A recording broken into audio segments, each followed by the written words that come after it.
Di video kali ini kita kembali belajar tema 6, subtema 1, muatan pelajaran ilmu pengetahuan sosial.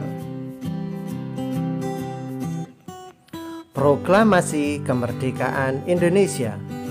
Kemerdekaan Indonesia merupakan hasil perjuangan para pahlawan dan seluruh rakyat Indonesia.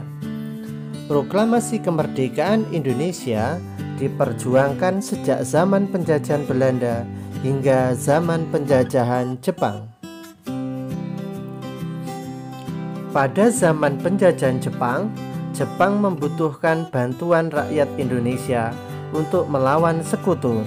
Oleh sebab itu, Jepang berusaha menarik simpati rakyat Indonesia dengan mengizinkan pengibaran bendera merah putih dan penggunaan bahasa Indonesia sebagai bahasa resmi. Jepang juga menjanjikan kemerdekaan kepada Indonesia. Janji ini diwujudkan dengan pembentukan BPUPKI dan PPKI. Perjalanan proklamasi kemerdekaan Indonesia. Pada bulan Agustus 1945, Jepang kalah dari sekutu sebagai tanda berakhir Perang Dunia Kedua.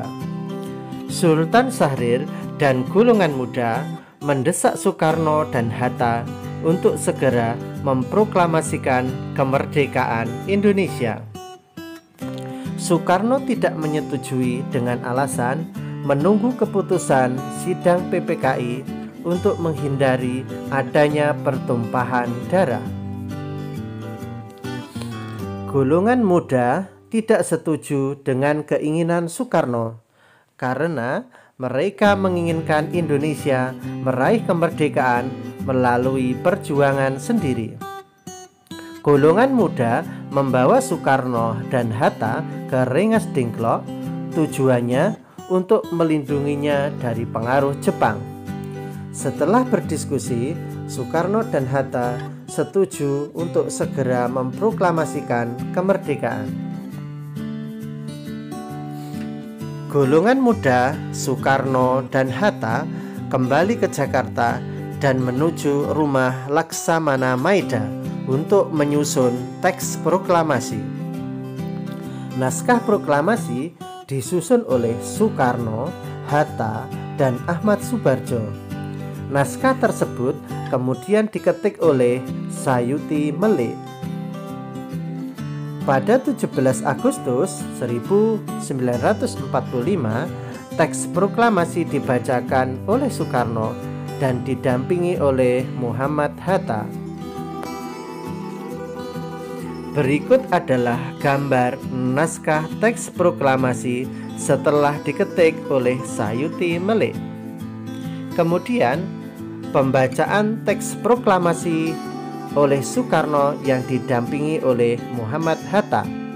Kemudian, pengibaran bendera merah putih setelah pembacaan teks proklamasi. Upaya mengisi kemerdekaan Indonesia dengan perilaku positif. Kemerdekaan Indonesia sudah diraih.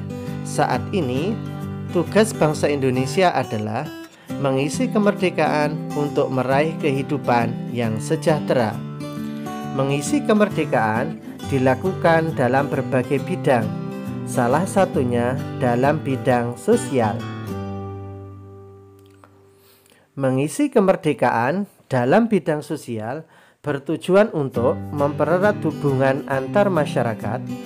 Bangsa Indonesia harus senantiasa mengingat bahwa kemerdekaan Indonesia dapat diraih karena adanya persatuan seluruh rakyat Indonesia. Dalam perjuangan meraih kemerdekaan, bangsa Indonesia tidak memandang adanya perbedaan, baik agama, suku, maupun status sosial. Seluruh rakyat Indonesia bersatu demi mewujudkan tujuan bersama, yaitu kemerdekaan Indonesia. Setelah kemerdekaan dapat diraih, Persatuan tersebut dapat terus dijaga dengan menerapkan berbagai perilaku positif sebagai upaya mengisi kemerdekaan. Berikut ini perilaku positif sebagai upaya mengisi kemerdekaan. Pertama, menghormati orang lain yang sedang beribadah sesuai dengan agama dan keyakinan masing-masing. Kedua, saling menghormati dan menghargai antar sesama. Ketiga, mengembangkan rasa toleransi dalam keragaman sosial di Indonesia. Keempat, bermain dengan siapapun tanpa membedakan agama, suku, dan budayanya. Dan yang kelima, menjaga rasa kebersamaan dan persatuan di sekolah dan di masyarakat. Selanjutnya, silahkan mengerjakan LKS Penilaian Harian Mata Pelajaran IPS. Terima kasih.